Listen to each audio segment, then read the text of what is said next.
Hello, it's Phillip Taylor speaking from Richmond Green Chambers in London. Today I'm looking at a book from Cambridge University Press and it's called Inside Lawyers' Ethics. It's now a third edition and it's been written by Christine Parker and Adrian Evans. There's also an online resource to go with it at www.cambridge.ed.au/academic/lawyers ethics, and obviously all the detail is there to keep you up to date. Elizabeth and I talked about the book, and this is our title for our book review: Our Ethical Dilemmas Examined in Today's Society. Very much a 21st century statement on values, and I think actually that's what you're getting with this book, because when I looked at it, it's a paperback, let's have a look at it, I was quite surprised. There it is, the front, there's the spine, and then there's the back. Probably difficult to see because of the way it's actually printed. It's a light book, it's not a heavy book. There's a nice little index at the back, you can see, by page numbering. It's not a particularly big index, but it's quite helpful, and it does have quite a lot of things. There it is. And then after that you've got some various appendices. This is Appendix 2, Scale to Self-Assess Legal Ethical Preferences. So there's quite a lot in it in terms of management as much as anything else. If we go to the front of the book, there's the first front page, if you like. I borrowed a bit of the commentary so you've got an idea. There's the main front page there.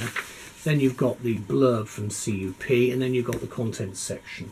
And it is actually trying to give you some indication of the way forward at the moment.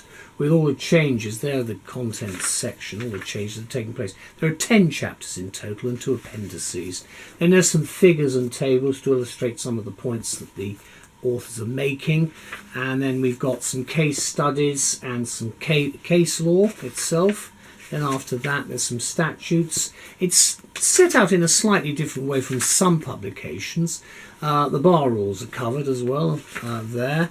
Then the detail about the 2 authors and the preface from the 2 authors, which is dated October 2017. This of course comes from Australia, this book, but even though it's Australian, it's an important book because it gives us general guidance on where we're going. There is the abbreviations section, Introductions to Values in Practice. I thought it was a very interesting, persuasive book to give an indication of the way the legal professions are developing within the common law jurisdictions. It starts off, Introduction, Ethics and Lawyering. So some of the words are slightly different. You can see that there are various case studies which are actually in little blocks. It gives you all a lot actually of the dilemmas, and I'm going to mention a little bit about that because with any case we always have a few problems which we need to think about, and of course the word ethics comes to mind. So what do we say? Well, the 2 professors, that's Parker and Evans, give us a most useful modern examination of moral and ethical dilemmas for the 3rd edition of Inside Lawyers' Ethics. Remember, it's an Australian book, which has become, I think, a classic CUP title over the years, and actually over a relatively short period of time. They offer up what they call, quote, an engaging and practical examination of the moral and ethical dilemmas that legal professionals may encounter in a rapidly changing professional environment. And that's actually what you're getting, because I think, notwithstanding the different jurisdictions, a lot of the themes are very much common to what we do as lawyers. And an examination, of course, which will be relevant, in our view, to both the jurisprudent and the practitioner. So there is surprisingly quite a lot of jurisprudence in this book, and what the authors do is they provide a text with comprehensive coverage and analysis of the general philosophical approaches to morality, as well as the legal frameworks which govern ethical decision making and practice. And that's what you're getting. In other words, what you should do in any given hard case. And there are quite a few where you look at what's happening and you just wonder ethically how you might go about it, because obviously we do have, although they refer to their own codes of conduct, we have our own code of conduct, of course, at the bar, and so does the Law Society. So we have to act within those requirements, and therefore we're very grateful I think, to have the new edition for 2018, which has been thoroughly updated, and it provides in-depth coverage of the Australian Solicitors' Conduct Rules to enable readers to successfully understand, analyse and apply guiding ethical frameworks. And that jurisdiction, of course, although it's miles from the home of the common law, which is England and Wales, gives us much food for thought, I believe, as the world becomes a much more complete global society for the future. Because as I've said before, a lot of the issues that are raised are not ones that are just for one particular country. With the travelling I've done, I've been amazed at how much similarity there is in the problems country by country. They may speak different languages, but there is that common difficulty with some of the issues. Now, throughout the book, what you've got are case studies which are highlighted and discussion questions in each chapter, which I think will be thought-provoking.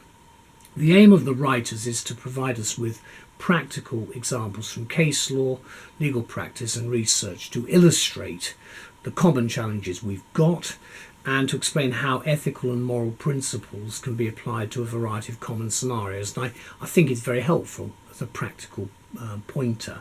So Inside Lawyers' Ethics has been put together by leading academics in the field, building upon the experiences and researches of the past. So we've got actually the benefit of a lot of their knowledge.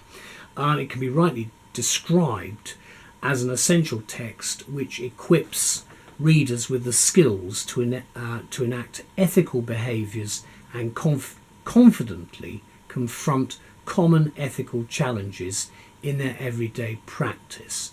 We do get it, as I've said, and I think this, for those of you who are looking for a little bit of, perhaps just a bit of support for the decisions you're going to make, this book I think will help. And I think it's a book which should be in every law firm and chambers in the country, and I suspect it probably is in many. The book was published on the 14th of June 28, and I'm recording this in the autumn. Here's and it's actually quite dark out there because this is England and not Australia. There's the front page, or rather the front part, there's the side, and then there's the back again. And just opening it in the middle, a lot of footnoting, a lot of detailed footnoting here, and quite a lot of heavy copy actually. It's a book which you have to think about when you're actually reading it. You've got tables as well with information, which is very helpful. This is about the regulatory approach in this case in New South Wales. Then you've got, as I mentioned, discussion questions. You've got case studies, of course, which is that bit there. Then you've got discussion questions, which will help. I remember when I did my bar exams and we had the compulsory ethics module to go and deal with. For older people it's probably a bit easier, but I think for much younger students this sort of book will be of help if you are confronted with something that's totally new and you might not know how to go about it. So the book will, I think, give you some very common sense opinions to assist in any decision making you make. Anyway, a big thank you to both Christine Parker and Adrian Evans for what I've found a fascinating book to read, and I'm grateful to Cambridge University Press for publishing it. Thank you to all. Bye-bye.